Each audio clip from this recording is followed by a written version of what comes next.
Bon, pendant que les gens arrivent, on est prêt à débuter. Bienvenue à la série de webinaires Deeper Inside de Tech Canada. C'est le premier webinaire français, entièrement français. C'est vraiment un honneur aujourd'hui. Je me présente Guy Tousignan. Je suis Tech Chair avec des groupes de PDG et d'exécutifs dans la région de Québec. C'est vraiment un privilège d'être avec vous aujourd'hui. Je suis très heureux d'être votre hôte pour la session qui débute dans quelques instants. Ce webinaire, j'ai le privilège de recevoir notre ami Francis Gosselin. C'est un conférencier de Tech Canada. Il est économiste, consultant et journaliste. Il collabore avec des dirigeants depuis plus de 15 ans, soutenant des organisations au Canada, en Europe et aux États-Unis, dans leurs exercices de planification stratégique, bien entendu. Il a animé également des centaines de réunions de direction et donné d'innombrables conférences sur les tendances macroéconomiques, de régional à mondial. Aujourd'hui, Francis vous dévoilera les facteurs clés qui façonneront le paysage économique du Québec au cours des 2 prochaines années. Il partagera aussi ses recommandations stratégiques pour aider des leaders comme vous à naviguer dans les défis et les opportunités en évolution. Sans plus tarder, plongeons dans ce contenu et souhaitons chaleureusement la bienvenue à notre ami Francis Gosselin. Bienvenue, Francis. Merci Guy, bonjour tout le monde. Très content d'être avec vous ce midi pour cette conférence, ce Deeper Insights, comme on dit en bon français. Je vais vous partager mes diapositives. Je vise à faire une conférence qui ne durera pas toute la durée de notre lunch, de sorte que si vous avez des questions, évidemment, n'hésitez pas à les faire remonter. Vous pouvez le faire évidemment sur Zoom si vous y êtes ou sur LinkedIn. Et puis, ça permettra évidemment d'adresser peut-être des considérations plus spécifiques que vous avez. Donc, je vais mettre à l'écran mes diapos si ça ne vous dérange pas. Et hop. Guy, peux-tu juste me confirmer qu'on voit bien? Tout est parfait.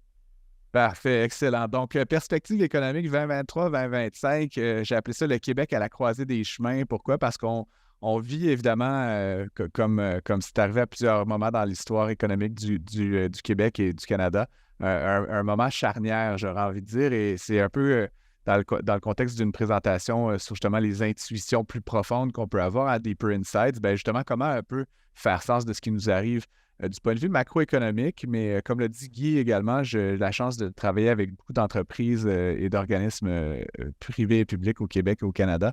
Donc, comment est-ce qu'on internalise ça éventuellement dans notre prise de décision, dans notre stratégie organisationnelle, dans nos investissements, etc., etc. Donc, c'est un peu là-dessus. Je vais dresser la table aujourd'hui. Je vais donner quelques indications sur ce que j'observe en matière plus microéconomique à la fin. Puis ensuite, comme je le disais, prendre autant de questions que faire se peut. Peut-être pour mettre la table, je m'appelle Francis, donc je suis docteur en économie, mais depuis 15 ans, je ne fais plus de l'économie au sens appliqué du terme, autant que de l'advisory, donc du conseil.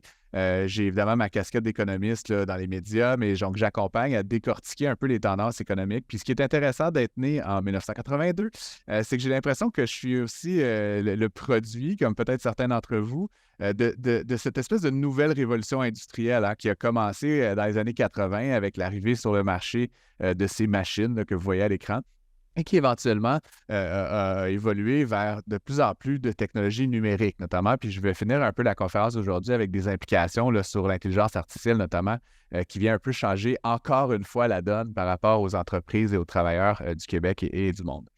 Notre plan pour aujourd'hui, je vais vous parler un peu du contexte actuel. J'appelle ça la tempête parfaite. Bon, vous allez voir, c'est des choses que vous connaissez, mais j'essaie de les mettre un petit peu en lien les uns avec les autres. Puis j'en arrive à la conclusion qu'on vit dans un monde d'une grande complexité, ce qui est un peu banal, mais je vais des indicateurs qui vont vous montrer que la complexité, elle est un peu différente de ce qu'on a vécu dans le passé.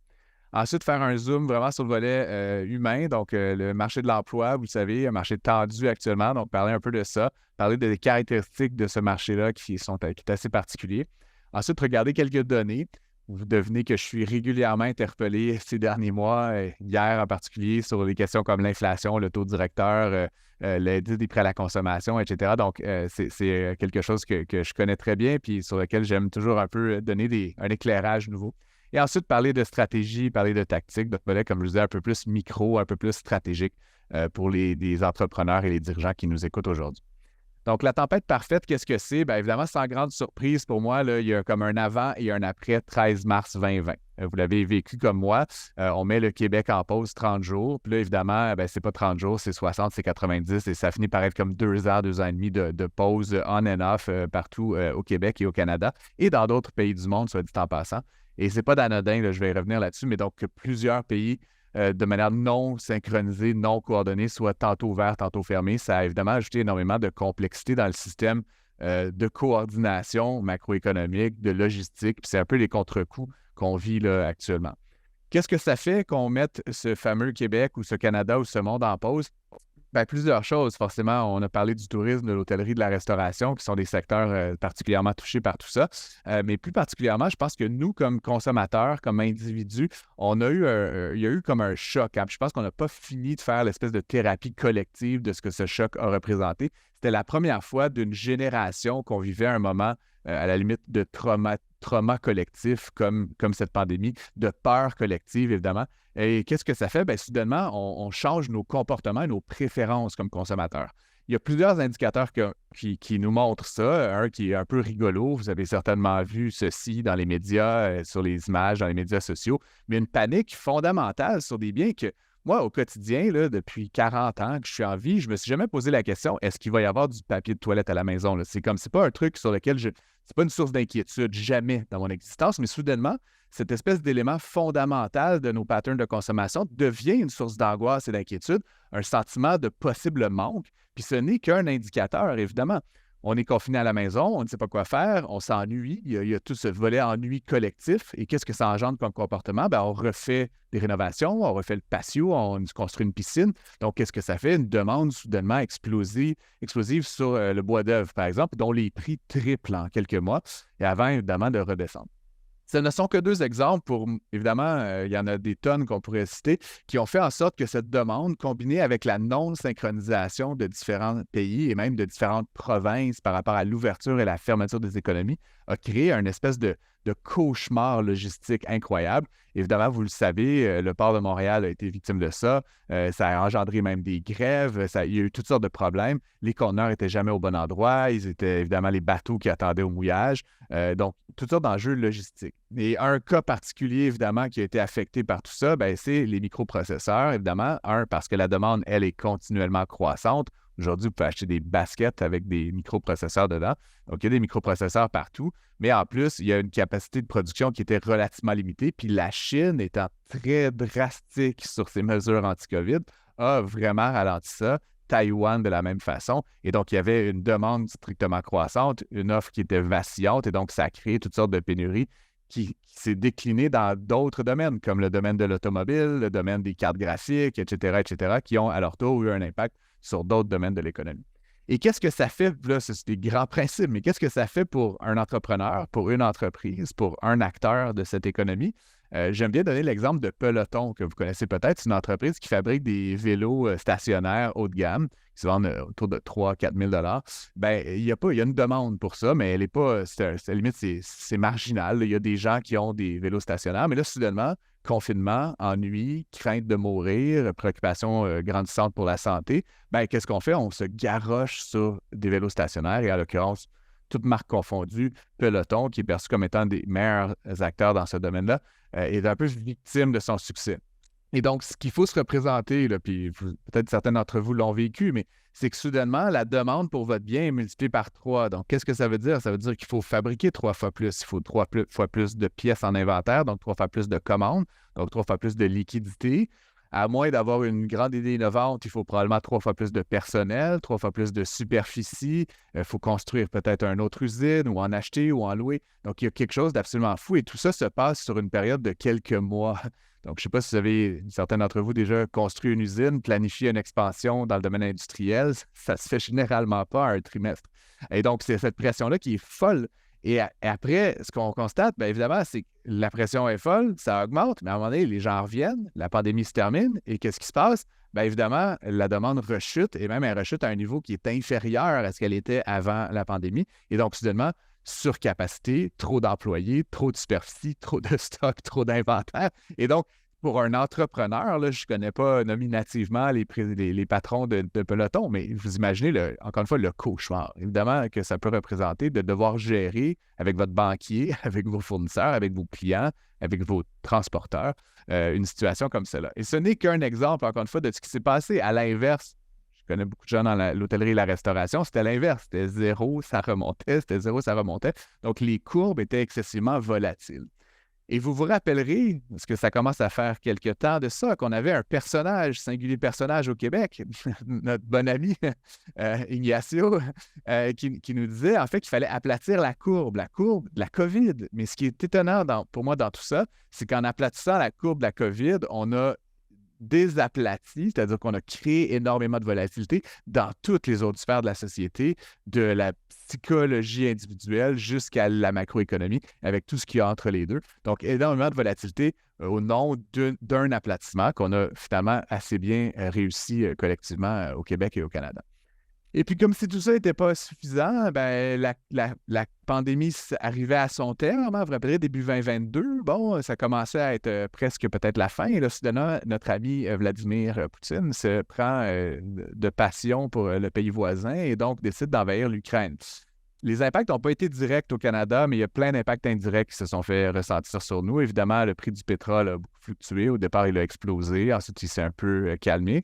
Le prix des céréales pour de nombreux pays d'Europe, d'Afrique et d'Asie a explosé, évidemment, parce que la Russie et l'Ukraine, ensemble, je crois, produisent à peu près un tiers du grain, le blé, maïs, etc., à l'exportation mondiale. Donc, soudainement, il y avait moins d'exportation. Il y a eu des ententes avec la Turquie, etc., mais ça a créé, encore une fois, des ruptures d'offres contre des demandes relativement constantes. Et la même chose dans le domaine de l'énergie. Si vous avez des amis, vous avez des filiales en Europe, vous le savez, ça a été un moment très, très, très difficile à passer. Et donc, c'était inattendu, évidemment, tout ça. Là. On aurait pu dire, bon, l'Ukraine, la Russie, c'est une vieille histoire, la Crimée, mais encore une fois que ça survienne à ce moment-là spontanément, ça aurait pu survenir 2 ans avant, 5 ans après ou jamais. C'était très difficile à prédire, évidemment. Il n'y avait pas de signe précurseur. Il n'y a pas eu particulièrement une montée en mayonnaise de ce conflit-là. Ça a été soudainement M. Poutine envahit l'Ukraine. Et encore une fois, du point de vue économique, totalement inattendu. Je parlais de la Chine tout à l'heure. Ce n'est pas inattendu, mais en même temps, ils ont été drastiques beaucoup plus longtemps que tout le reste du monde avec leur politique zéro COVID. La Chine étant un peu la manufacture du monde encore aujourd'hui, ça a contribué aux défis logistiques que j'évoquais il y a quelques minutes. Et donc, éventuellement, il y a eu des pressions même de l'interne et de l'externe pour dire à la Chine, trouver d'autres façons. La vaccination n'avait pas avancé au même rythme. Il y avait plein d'autres défis sociaux qui étaient un peu liés au régime politique chinois notamment, mais donc qui par leur faute, en fait, par leur responsabilité, créaient des pénuries dans à peu près tous les domaines. Et donc, on arrive tranquillement à la situation qu'on vit actuellement, inflation, ralentissement économique, etc. Et qu'est-ce qu'on a voulu faire pour ça? 2 choses essentiellement. Pendant la pandémie, les gouvernements ont un peu dénié les cordons de la bourse. Je ne sais pas si vous avez remarqué, 300 milliards de dollars de déficit au Canada. C'est le plus grand déficit annuel qu'on ait jamais fait de notre histoire. Et aux États-Unis, M. Biden, avec son Inflation Reduction Act, lance 400 milliards de dollars en investissement dans l'économie sous forme de subventions, notamment aux énergies vertes, aux véhicules électriques, etc., etc. Et son idée, qui fait suite à la diapo précédente, c'est que la Chine étant pas fiable, autant pour sa politique zéro COVID que pour plein d'autres raisons, le géopolitique, Taïwan, etc., on va reshorer, on va ramener aux États-Unis la capacité de fabrication des batteries, des microprocesseurs, des véhicules électriques, puis toute une pléthore d'autres éléments qu'on peut dire d'avenir, notamment sur le plan énergétique. Donc, on va mettre les États-Unis sur la carte de la manufacture, évidemment. Et donc, qu'est-ce que ça fait, ça, encore une fois, par effet de cascade? Le Canada sont obligés de faire la même chose. Puis vous l'avez vu avec les annonces qui ont été faites au Québec et en Ontario sur des usines de fabrication de batteries. On veut bien faire des batteries, mais c'est surtout que si on fait pas d'investissement public là-dedans, tous les acteurs vont aller aux États-Unis, puis on va perdre éventuellement une opportunité. Donc, tous les autres pays se sentent obligés, encore une fois, de rajouter de l'argent. Et qu'est-ce que ça crée, évidemment? Une spirale un peu d'endettement des gouvernements. Je ne fais pas de politique dans mes conférences, mais c'est quand même étonnant pour moi que, par exemple, le gouvernement Trudeau, dans son plan sur 5 ans, n'a jamais l'intention d'atteindre l'équilibre budgétaire. C'est comme un déficit à perpétuité. Puis au Québec, c'est à la fin du mandat, ce qui est assez convenient, comme on peut dire. Mais ultimement, il y a cette espèce de logique maintenant que les États vont continuellement s'endetter. Et donc, on a un peu comme évacué la notion de stabilité et de rejoindre les revenus et les dépenses du point de vue budgétaire dans les nations occidentales, ce qui est quand même nouveau également.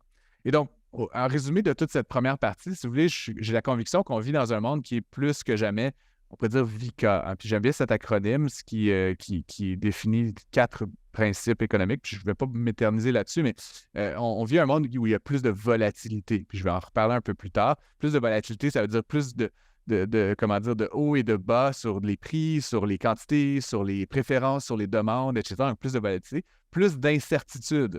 Je suis un économiste, là, puis je ne suis pas du genre à me péter les bretelles avec mon doctorat puis à me trouver donc bon, mais je passe quand même une partie de ma vie non négligeable à lire des articles, à écouter des podcasts, à donner des conférences qui parlent d'inflation, qui parlent de taux directeur. Et à peu près 8 fois sur 10 dans la dernière année, je me suis trompé sur les décisions de la Banque du Canada. Pourquoi? Parce que c'est une totale boîte noire. On est totalement incertain face à l'avenir. Je veux dire que hier, j'ai eu raison, il n'y a pas eu de hausse, mais encore une fois, c'est comme une des premières fois depuis longtemps. C'est très difficile de prédire ce qui va arriver, donc une incertitude.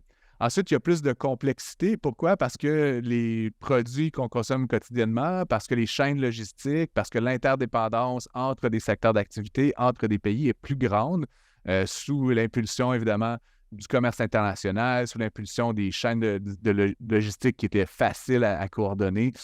Cette complexité-là, ben, on voit que quand ça commence à briser un petit peu, ça brise beaucoup. Et donc, c'est ce qu'on vit, évidemment. Vous savez peut-être, là, vous vous rappellerez qu'il y avait un navire, le Evergrande, qui s'était pris là, dans le canal de Suez, qui avait comme perturbé 6 du trafic de marchandises mondial pour un bateau. C'est quand même fou en matière de complexité. Et finalement, la dernière chose, c'est qu'il y a une certaine ambiguïté. Et l'ambiguïté, qu'est-ce que ça veut dire? C'est que même avec toute l'information qu'on peut aller chercher sur un domaine ou sur une question économique ou politique, on ne sait pas quelle est la bonne réponse. Puis un des très bons exemples par rapport à ça, c'est notamment en matière de réchauffement climatique, de lutte aux gaz à effet de serre. Il n'y a pas une seule bonne chose à faire. Il faut à la fois réduire les alumineries, convertir les voitures à l'électricité, arrêter de prendre l'avion et tout ça, et manger moins de viande, mais en même temps, on a tant de dollars à investir et c'est pas clair quels dollars vont avoir le meilleur impact et comment est-ce qu'on va pouvoir mieux le distribuer pour vraiment inciter les entreprises et les gens à changer leur comportement. Puis cette ambiguïté-là, vous la vivez aussi dans les entreprises, à savoir quel type de clientèle développer, quel genre de produit vous devriez créer, et ça découle notamment de la volatilité, de l'incertitude et de la complexité. Donc, derrière tout ça, nous, dirigeants, nous, chefs d'entreprise, nous, travailleurs dans les organisations, sommes de nouveaux humains, hein, si vous voulez, d'une certaine façon. On a passé à travers cette période étrange qu'était la COVID, avec tout ce qu'on a dit sur la macroéconomie de la chose. Et donc, on se retrouve au sortir de cette phase de notre vie collective avec aussi une nouvelle réalité sur le marché de l'emploi. Donc, quand je parle de nouveaux humains, bien, la première chose, avant de parler des humains eux-mêmes, je veux parler des humains dans l'agrégat. Et ce qui est assez étonnant pour moi, je ne sais pas si vous suivez un peu l'affaire du point de vue statistique, mais comme j'aime le dire souvent en conférence, si vous êtes aujourd'hui dans une situation que vous considérez difficile en matière de pénurie de main-d'œuvre, si vous avez de la difficulté à embaucher, si vous avez de la difficulté à trouver des gens, dites-vous que à partir de maintenant et jusqu'à probablement la fin de votre carrière, il n'y aura jamais autant d'abondance de travailleurs qu'aujourd'hui. La situation, à partir de maintenant et depuis à peu près 2020 jusqu'à peu près 2030, 2032, va continuer à empirer. Et donc, je dis toujours à la blague, nous vivons en 2023 un âge d'or de l'abondance de la main-d'œuvre. Évidemment, pas dans l'histoire de l'humanité, mais dans l'histoire de ma carrière à moi, il n'y aura jamais autant d'abondance. Pourquoi? Parce que le ratio de la population active, c'est-à-dire les gens qui sont en situation d'emploi ou qui en cherchent, sur la population totale est strictement décroissant, incluant l'immigration pour à peu près la prochaine décennie. Et après, ça se met à aller mieux. Mais regardez le graphique, à partir de 2030, 2032, là, c'est à voir, ça se met à augmenter un peu, de sorte qu'en 2040, je fais rarement des prédictions 20 ans d'avance, mais en 2040, il n'y aura pas autant de travailleurs qu'aujourd'hui par rapport à la population totale. Il y a plusieurs facteurs qui expliquent ça, évidemment, mais il y a un facteur majeur, vous le savez, c'est qu'il y a eu le baby boom, une quantité importante de travailleurs de qualité formés qui, évidemment, année après année, actuellement, quittent la force de main-d'œuvre et deviennent donc des inactifs, là, au sens de la productivité. Donc, ils ne font plus partie de la population active. Et donc, ça veut dire qu'il y a moins de travailleurs pour soutenir plus de non-travailleurs et donc, ça crée un stress important sur l'économie. Guy, je te vois revenir avec nous, là. Oui, j'ai un commentaire qui me dit qu'il voit toujours seulement la première slide. Fait que peut-être on pourrait refaire le partage. Je ne veux pas t'arrêter dans ton Non, cours. pas du tout. Très bien. Simplement peut-être refaire le partage. S'assurer que tout est... Est-ce que toi, Guy, tu vois le flux des diapos, là? Moi, je vois tout parfaitement, mais je veux juste m'assurer que tout le monde le voit très bien. Excellent, on me répond que c'est correct pour les autres. Fait qu'on continue.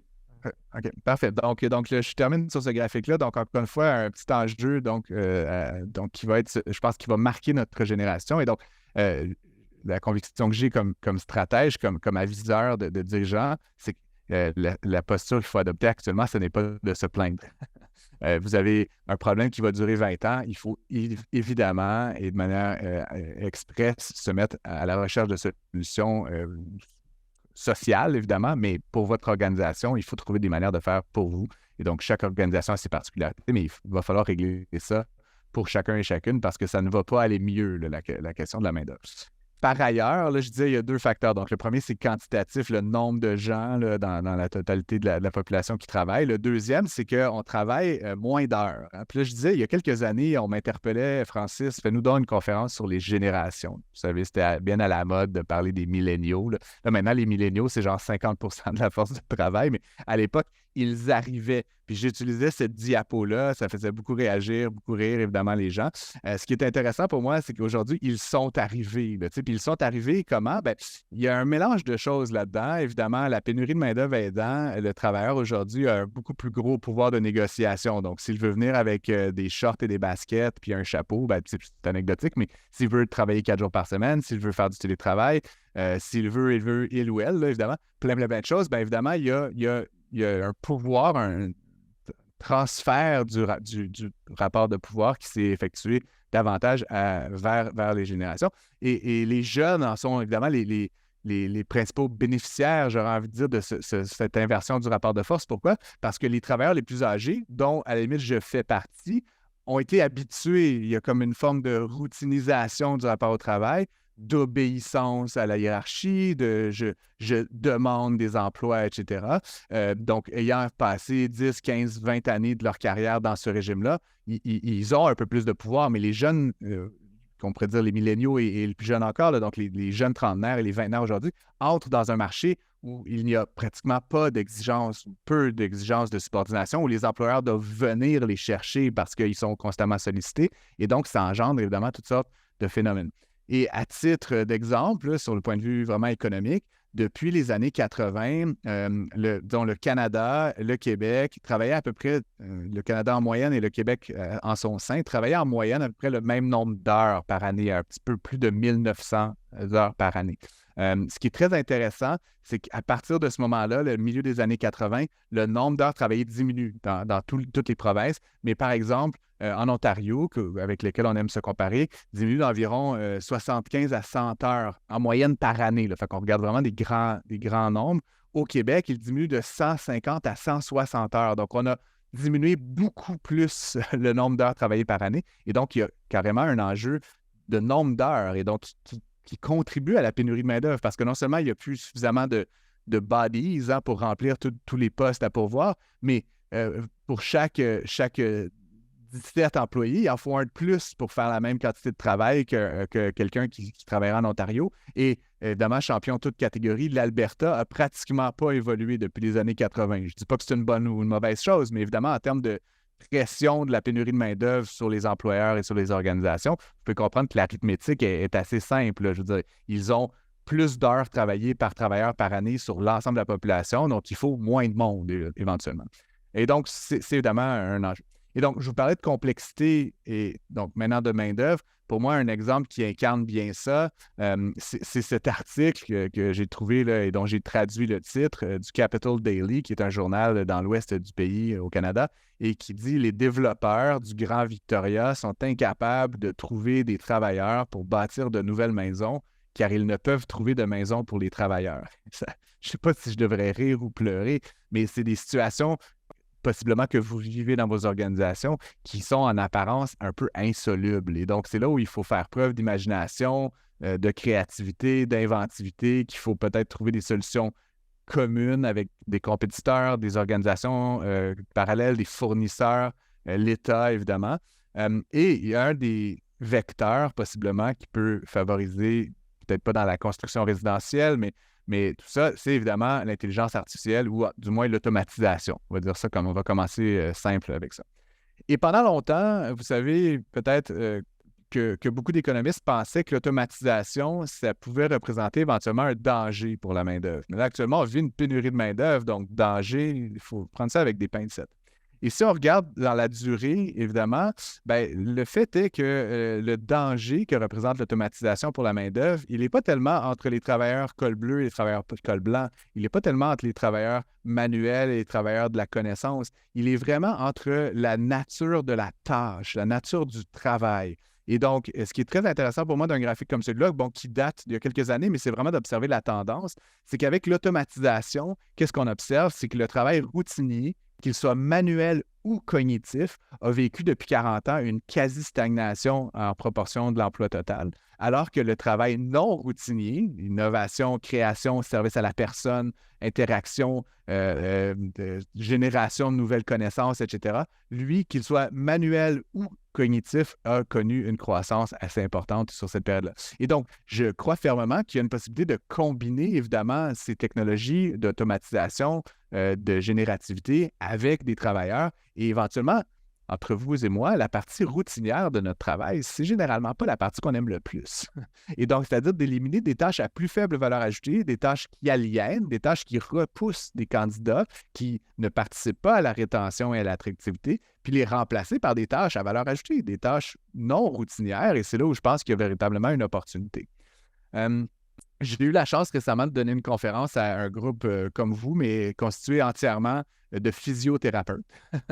Et je leur ai fait une petite démonstration. Bon, c'était il y a quelques mois déjà. On dirait que ChatGPT, c'est devenu un petit peu plus banalisé, mais je vous dirais qu'il y a 3-4 mois, c'était encore, il y avait un effet de nouveauté assez important.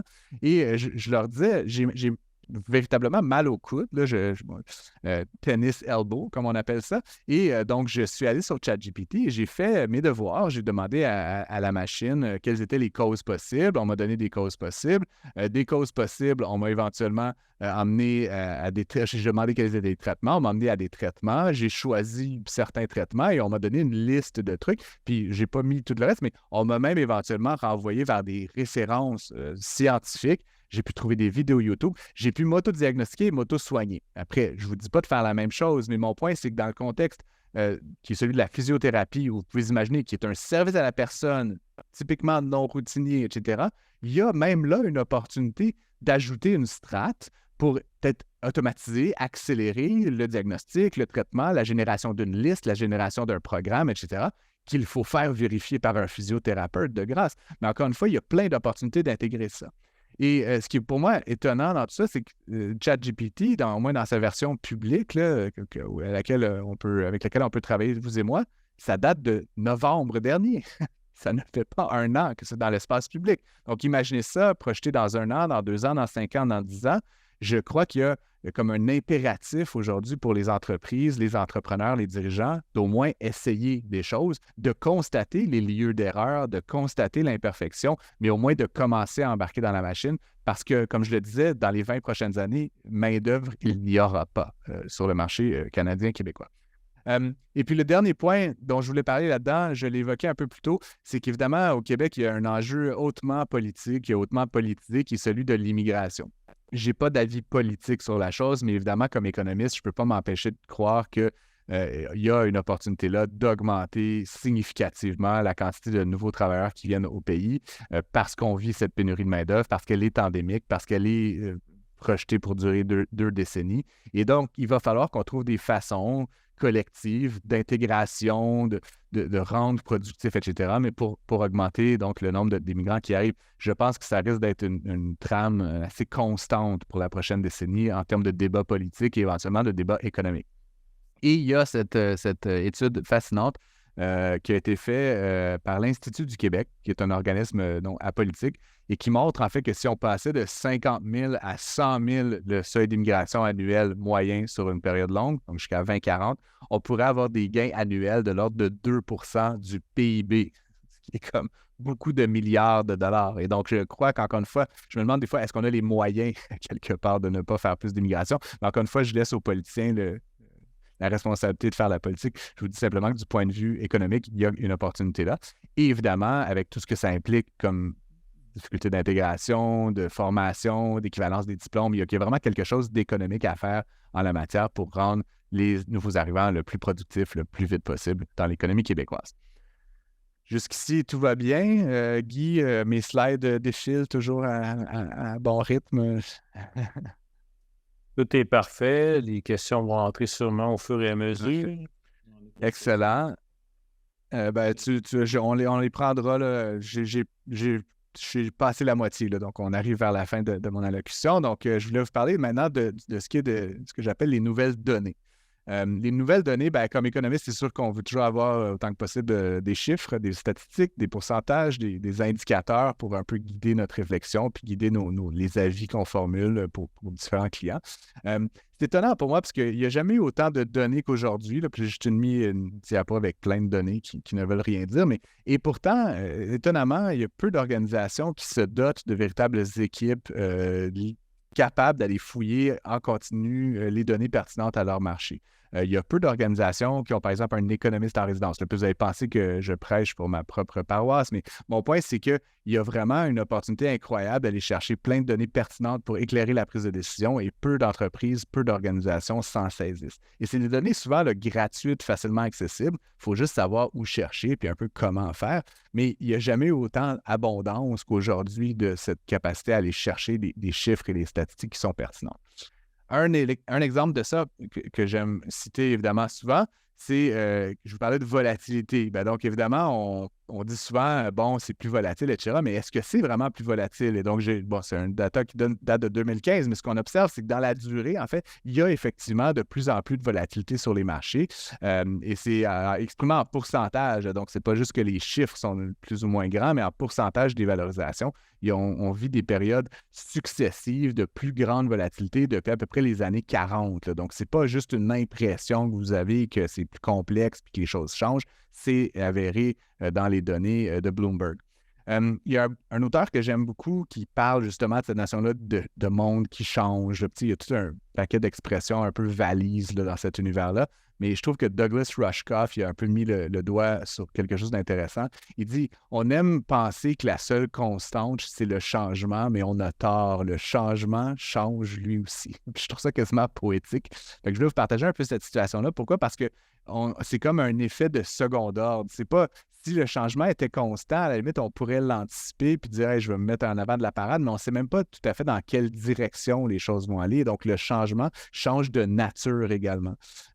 Des enjeux, par exemple, comme le réchauffement climatique, les enjeux qui est connexes au réchauffement climatique, mais comme la prise en compte des paramètres ESG, la question évidemment du taux directeur pour le financement des CAPEX et des OPEX des organisations, qui était, il y a 1 an et demi, difficile à prévoir entre nous. Même moi, avec toutes les meilleures données que je pouvais vous fournir, je n'aurais jamais prédit qu'on passerait de 0,25 à 5 de taux directeur. Donc, encore une fois, le changement change aussi dans une certaine mesure. Donc, il y a un changement de nature. Et d'un endroit où tout ça s'incarne très bien, qui est un peu le sujet de l'heure, c'est dans le panier de consommation, la fameuse inflation. L'inflation, c'est intéressant, vous voyez à l'écran des données américaines, mais comme j'aime souvent le dire, et les Anglais ont une expression qui est pour moi, qui l'incarne très bien.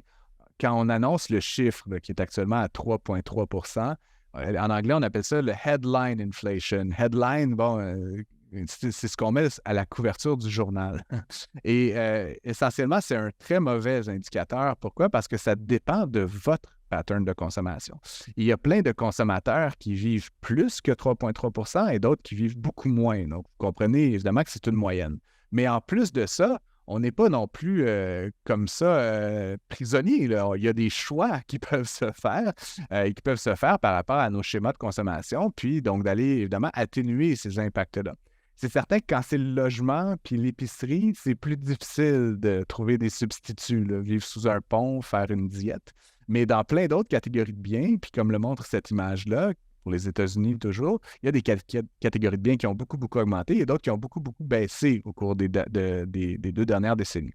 Et donc, il y a deux affaires là-dedans. La première, c'est le comportement du consommateur peut et doit évoluer, puis c'est ce que cherche à faire la Banque du Canada, mais on dirait que c'est comme cette courroie de transmission-là se fait mal. Les journalistes sont plutôt en mode dénonciation qu'explication, de même que les politiciens, comme si c'était une espèce de fatalité, alors que, encore une fois, l'objectif, tout ça, c'est de modifier les comportements. Et l'autre élément, évidemment, pour ceux et celles qui connaissent un peu l'univers de l'inflation dans l'audience, les prix ne vont pas redescendre, ils vont cesser d'augmenter. Et donc, je veux juste, comme encore une fois, ça sonne un peu comme des lapalissades, mais ils vont cesser d'augmenter. Et qu'est-ce qui va se passer? Ce sont les salaires qui vont rattraper, évidemment, en termes de pouvoir d'achat. Donc, le brocoli va être encore à 8 mais le salaire minimum sera, comme il est actuellement, à 15,25 puis à 16 puis à 18. Et donc, évidemment, en proportion de l'heure moyenne travaillée, le brocoli à 8 coûtera relativement moins cher. Je vous prédis qu'un jour, le brocoli sera 1 000 mais évidemment, on gagnera tous 1 million par année. Donc, encore une fois, c'est toujours de mettre en proportion avec les gains. Et l'enjeu, évidemment, en matière d'économie macroéconomique et en lien avec les comportements des individus, des consommateurs, c'est qu'il y a un lag. Les prix augmentent.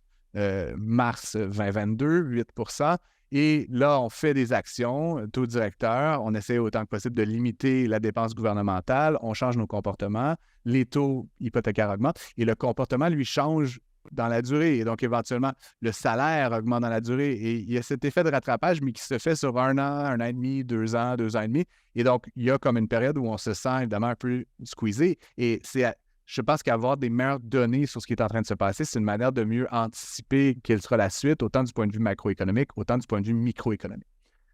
Vous le savez, je l'ai dit plusieurs fois, on a vécu une période un peu inattendue, mais éventuellement, quand on met ça en lien avec l'histoire, hein, l'augmentation qu'on a vécue d'à peu près 5 points, c'était pas exceptionnel. Je veux dire, quand on regarde depuis les années 70, le taux directeur de la Banque du Canada, il a augmenté à certaines périodes, comme vous voyez, là, vers la fin des années 70, de 8 à presque, un peu moins de 16 donc, c'est quand même une augmentation en très peu de temps qui est fulgurante.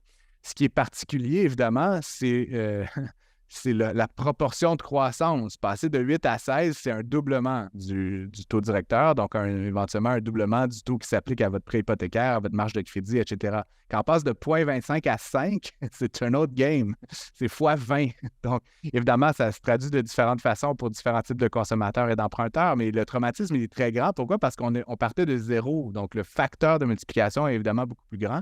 Et ça a l'incidence qu'on connaît actuellement des prêts hypothécaires, éventuellement, qui a augmenté dans certains cas de près de 30-40 pour certains ménages. Et donc, carrément, ça crée des problèmes. Et donc, comme je le disais tout à l'heure, hein, What's wrong with you people? Ceci n'est pas plat. Et donc, encore une fois, ce qui est étonnant pour moi, c'est qu'on avait une opportunité par rapport au taux directeur de créer de la stabilité, de créer de la prévisibilité, de diminuer la dimension VICA de l'économie. Et M. Macklem, évidemment, c'est pas ça son brief, c'est pas ça sa commande. Et donc, il fait exactement l'inverse. Il crée de l'incertitude, il crée de la volatilité, il crée de l'ambiguïté. Et donc, essentiellement, encore une fois, je n'ai pas de reproche à faire à M. Macklem, mais juste cette décision consciente contribue à empirer le problème dans une certaine mesure.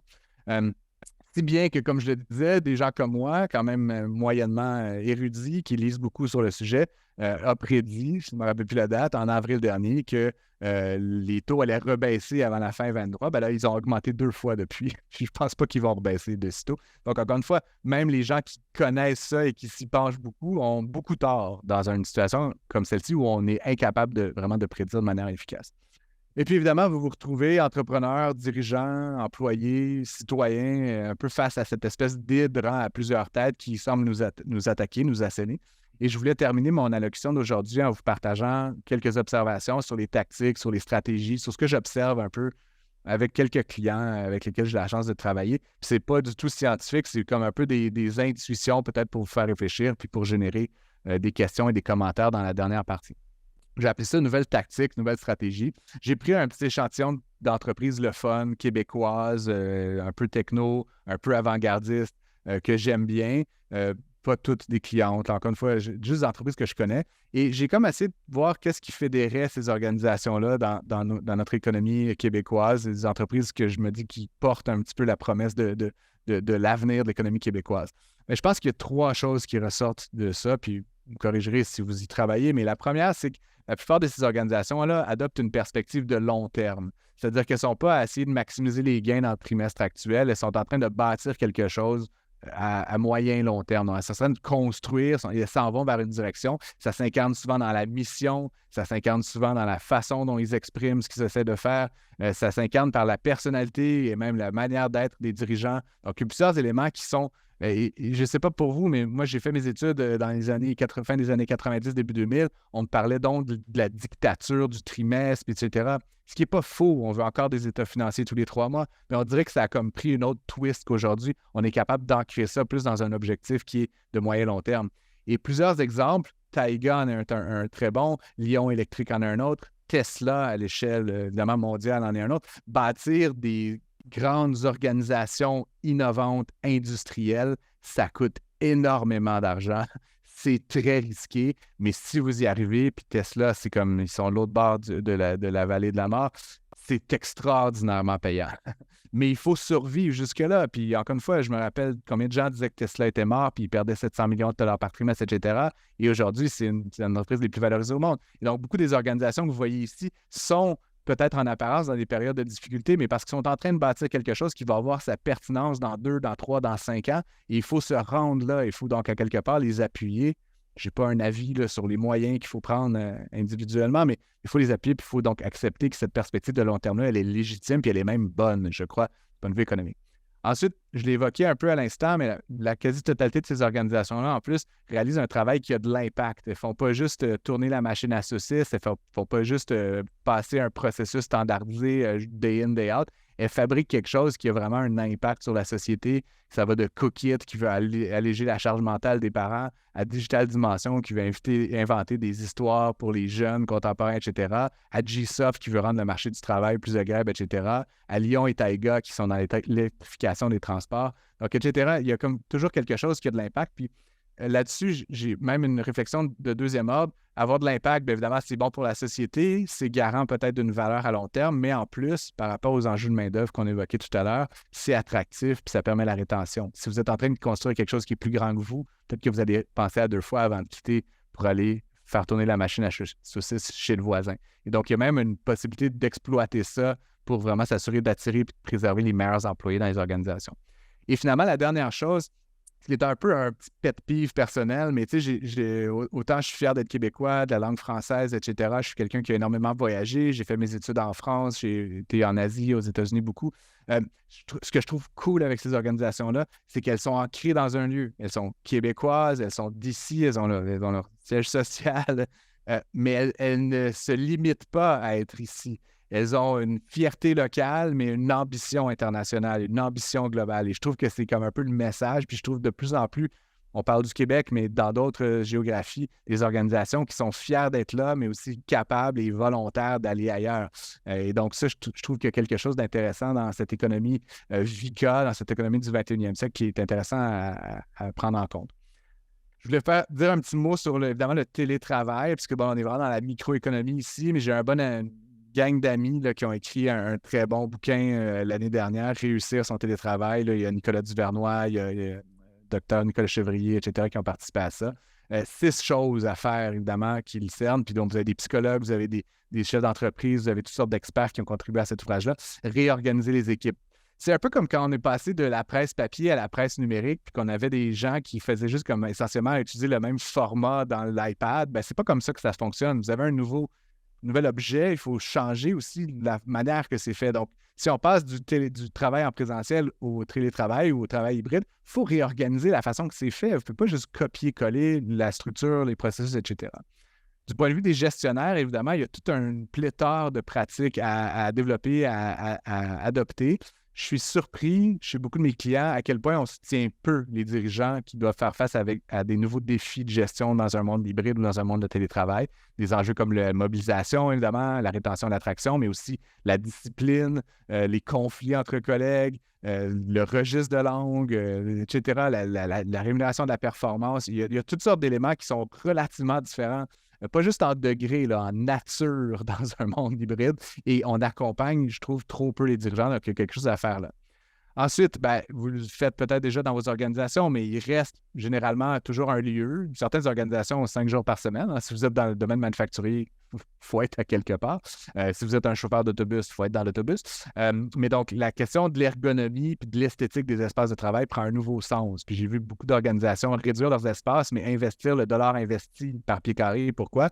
On a moins de pieds carrés, mais ils vont être beaux, nos bureaux, parce que les jours où les employés viennent, on veut qu'ils soient performants, capables de collaborer, capables de créer, etc. Donc, on veut optimiser le temps passé en présentiel. Et encore une fois, ça représente des investissements en dollars. Et donc, il y a certainement quelque chose là du point de vue économique. Ensuite, les outils collaboratifs. Bon, je ne vais pas vous faire un rant là, de 10 minutes. On est en 2023, bientôt en 2024. Moi, j'utilise Google Meet parce que j'ai une petite organisation, on est agile, on n'a pas Teams. Puis j'ai encore des gens qui ne sont pas capables de se connecter à un Meet. Puis c'est comme, je ne sais pas quoi leur dire. Comme ça fait 4 ans qu'on a commencé cette aventure-là ensemble. Comme, je ne sais pas quoi vous dire. Il faut être sur toutes les plateformes tout le temps. Je veux dire, on collabore avec d'autres organisations, on a des consultants, on a des amis dans d'autres pays. Je veux dire, et donc, cette maturité numérique, je trouve qu'autant on a pris un moment d'accélération en 2020, autant on dirait on est resté là ensuite. Il y a un autre pas à franchir. Là, puis j'aime répéter ce message-là. On n'a pas fini cette transition des usages en matière de technologie collaborative. Et finalement, sécurité, cybersécurité, je ne suis pas un expert, mais je constate des lacunes importantes. Et finalement, la qualité de vie au travail, out avec la table de baby-foot puis le mur d'escalade, in avec des programmes comme Dialogue, des trucs qui vont vraiment contribuer au bien-être des employés, plus de flexibilité, etc. C'est vraiment dans l'air du temps. Et donc, c'est des choses que j'observe également du point de vue microéconomique. J'ai presque terminé. Guy, il me reste peut-être 2-3 petites diapos. On peut prendre des questions par la suite. Je voulais vous parler vraiment aussi de 2 choses. Le premier, c'est du point de vue vraiment RH. Il y a quand même toute une notion de parcours dans la vie d'un employé au sein d'une organisation. Et ce qui est étonnant, c'est qu'on dirait qu'on met beaucoup l'accent sur les 2 premières phases. On veut attirer les meilleurs et on veut les recruter. On veut les faire rentrer dans la boîte. Puis ensuite, selon les organisations, on fait plus ou moins bien ça. Je vois encore beaucoup d'organisations où on met des annonces sur LinkedIn, on a des comités de sélection, on fait toutes les belles choses, les bonnes choses d'attractivité, des vidéos de marque employeur, toutes sortes de choses. Et quand tu arrives dans l'entreprise, on te donne un laptop, un accès à un courriel, puis on dit essentiellement « démerde-toi, tes collègues vont t'aider ». Donc, tout le volet onboarding, le volet engagement, le volet développement, formation interne, opportunité de croissance est comme un peu dans le flou. Si tu veux te former, demande à ton patron. Il n'y a pas de programme de formation, de développement des compétences. Puis j'ai lu une étude de Willis Towers Watson récemment qui disait que le principal facteur de rétention des employés, là, à rémunération et autres facteurs égaux, c'était la capacité des organisations à faire en sorte que leurs employés se projettent. Qu'ils aient la conviction qu'ils s'en vont à quelque part avec ça. Ça rejoint les questions de purpose, ça rejoint les questions d'ambition personnelle, puis éventuellement, ça recoupe tout le volet formation, développement du leadership, développement de l'expertise. Il y a plein d'organisations, même certaines très grandes, qui laissent pratiquement leurs employés pour compte sur ce volet-là, ou en fait, qui remettent à l'employé l'entière responsabilité de le faire. Et je pense que c'est une mauvaise pratique. Et la dernière chose dont je voudrais parler, c'est la dernière phase. Ça, c'est un peu drôle, mais beaucoup de mes clients, qui, quand ils apprennent une démission de quelqu'un, se fâchent. J'ai même une cliente, là, je ne vais pas la nommer, mais qui me disait She's dead to me. Elle est morte pour moi, cette personne-là, maintenant qu'elle a quitté qu'elle a annoncé qu'elle quittait l'organisation. Vous savez quoi, les gens, là, aujourd'hui, ils vont changer d'emploi. C'est un peu, encore une fois, un lieu commun, mais probablement entre 7 et 10 fois dans leur carrière. Fait que c'est probable que vous-même qui m'écoutez, vous allez changer de job dans les 3 prochaines années. Puis si vous ne le faites pas, qu'il y a des gens dans vos équipes, des gens dans votre entourage vont le faire. Savoir gérer le départ, là, c'est comme un des compétences les moins maîtrisées dans les organisations au Québec. Et pourtant, une personne qui part là, avec de bonne humeur, avec dignité, avec de l'amour pour l'organisation, c'est pas parce que tu pars que tu détestes l'organisation, peut-être que tu étais rendu là, peut-être que tu as eu une belle opportunité, de partir de manière digne, d'aller chez le compétiteur, d'aller chez le fournisseur, de partir ta propre entreprise et de dire « c'est cool de travailler là », ça a beaucoup plus de valeur que toutes les campagnes de marque employeur que vous allez pouvoir faire à grands coûts de dollars investis. D'avoir des anciens employés qui disent comment c'était sympa de travailler chez vous, c'est votre meilleur marketing pour recruter et attirer des nouveaux talents. Et pourtant, on laisse plein d'employés partir de manière quasiment méprisante en leur disant « sors par la petite porte, on ne veut plus te voir, on coupe le courriel, pars avec ta petite boîte de carton votant ». Donc, à quelque part, je pense qu'il y a quelque chose à travailler sur l'exit des employés dans les organisations. Je ne dis pas que c'est le cas de toutes vos entreprises, mais encore une fois, il y a quelque chose là. presque terminé, mais j'ai un client avec qui j'ai travaillé longtemps, Ubisoft, qui, vous le savez, embauche des centaines de personnes chaque année. Ils ont des objectifs en fonction de leur entente avec le gouvernement d'atteindre 3 000, 4 000, 4 500 employés. Donc, ils doivent avoir un bassin de main-d'œuvre disponible pour cette année, l'année prochaine et dans 10 ans. Et donc, ce qu'ils font, ce qui est assez intéressant pour moi, c'est qu'ils se sont mis en partenariat et ils investissent quelque chose de l'ordre de 2 millions de dollars par année avec des organismes comme Kids Code Jeunesse. Et qu'est-ce qu'ils font? C'est qu'ils créent des bootcamps, ils créent des camps d'été, etc., pour des jeunes de 6e année du primaire. De sorte que dans 10 ans, ils vont peut-être vouloir venir travailler chez Ubisoft. Et les chances sont que 95 ne vont même pas le considérer. Et dans les 5 qui restent, il y en a qui vont aller chez Electronic Arts, puis chez Eidos, puis chez Google. Et donc, mais cette idée, c'est que si personne n'investit dans le développement de ces jeunes à long terme, dans 10 ans, quand Ubisoft va venir sur le marché de l'emploi pour trouver des travailleurs, il n'y en aura pas suffisamment. Et donc, par leur action, ils contribuent évidemment au succès de leurs compétiteurs. Mais le souhait, évidemment, dans une logique un peu de dilemme du prisonnier, ce serait que tout le monde fasse cette action-là et pense à très long terme à ce qui s'en vient en matière de défis, notamment de main-d'œuvre et d'autres aspects. Et puis le dernier truc, bien évidemment, c'est le capital. Hein, mais ce qui est intéressant pour moi, c'est qu'on est passé, comme je disais, dans les années 2000 à du capital qui était très hedge fund, VC, puis il en reste encore.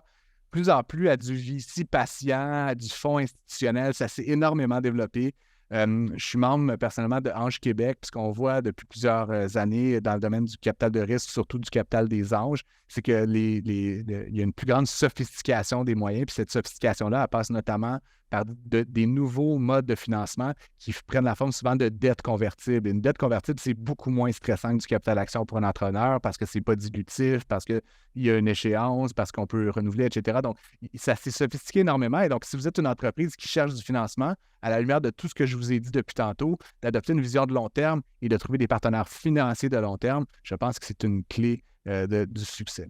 Et donc, j'ai terminé dans le fond. Je voulais juste vous partager quelques autres idées, mais je pense que je voulais laisser peut-être une dizaine de minutes, Guy, pour prendre quelques questions, des commentaires. Toi-même, si tu en as, je suis bien content de t'écouter. Merci d'avoir été à l'écoute, puis au plaisir de vous lire sur LinkedIn ou de vous rencontrer dans la vraie vie. Ouais, ça a été vraiment un plaisir. J'ai adoré le contenu que tu nous as présenté. Et puis, certains de mes membres sont également présents ce midi. Je suis convaincu qu'ils ont adoré. Le segment, au-delà des chiffres, c'est une vision plus complète, plus large. J'avais quelques petites choses qui me sont venues en tête. Donc, pendant que les gens tapent leurs questions, si elles en ont à cette étape-ci, moi, j'en ai une parce que je me suis dit, on ne fera pas de politique, mais en même temps, je me suis posé une question sérieuse quand tu nous as mentionné si on fait passer le seuil d'immigration de 50 à 100 000, on a une augmentation du PIB de 2 %. Je me dis, il doit y avoir des économistes qui transmettent cette information-là à nos dirigeants.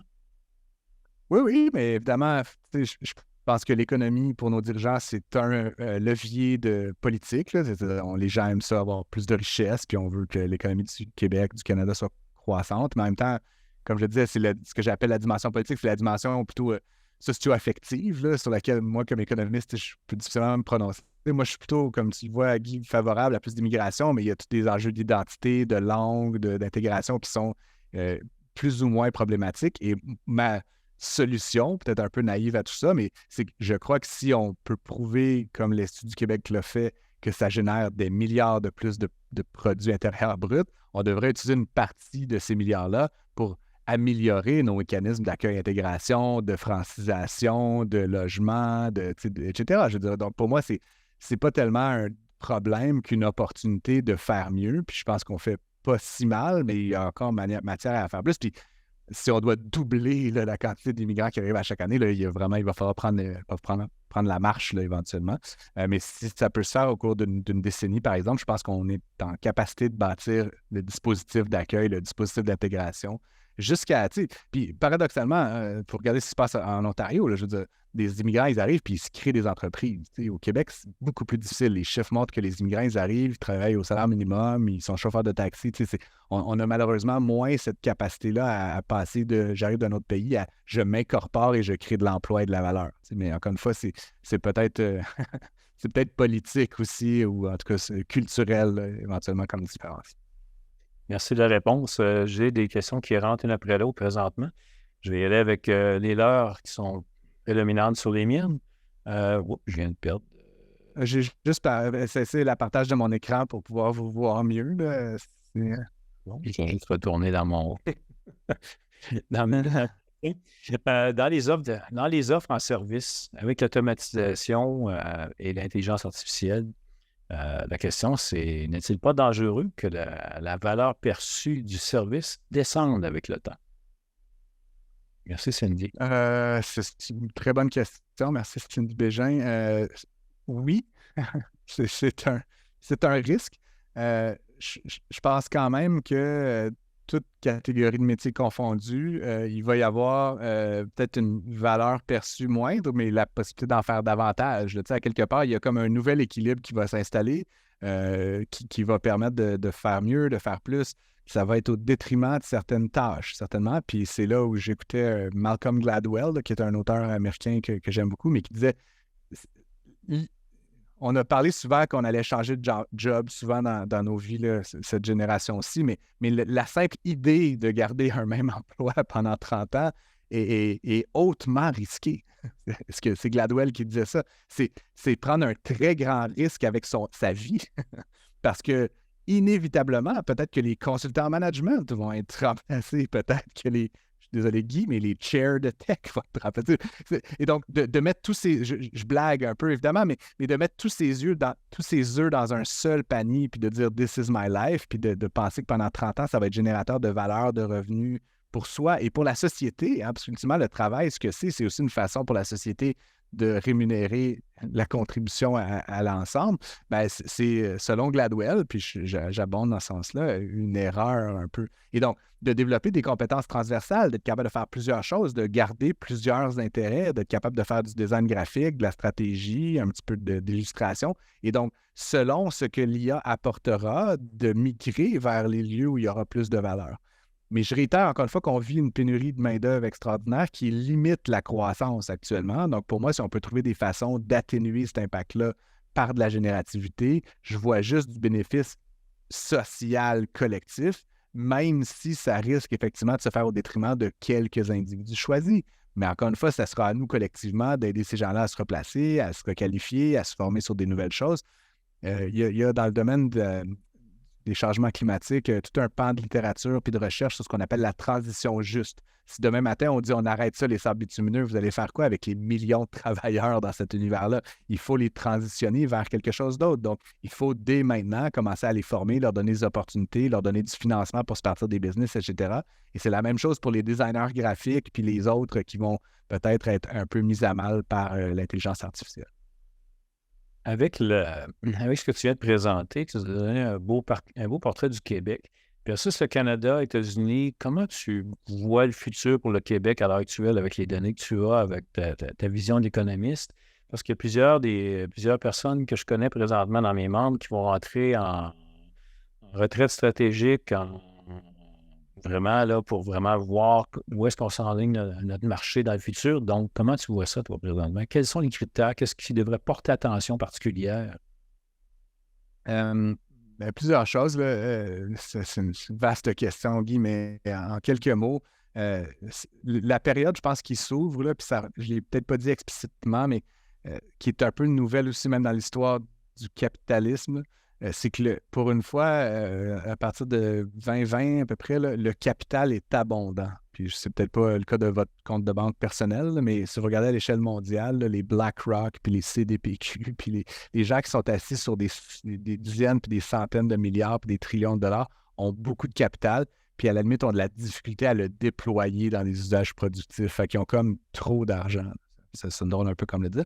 Et donc, une abondance de capital, et il y a, j'ai dit plusieurs fois, une pénurie de main-d'œuvre. Fait que là, le lingo économique n'est pas si compliqué que ça. Si vous avez une abondance de quelque chose et une pénurie d'une autre chose, vous pouvez comprendre que le prix relatif des facteurs de production va varier en conséquence. Et donc, ce que je pense, c'est que le Québec, 8 millions, bientôt 9 d'habitants, quand même bien compétent, bien qualifié dans plusieurs secteurs d'avenir et dans une bonne position. On n'est pas les plus riches, on n'a pas les capitaux les plus abondants, mais on a beaucoup de bonne main-d'œuvre et donc là-dessus, on risque d'être très gagnant.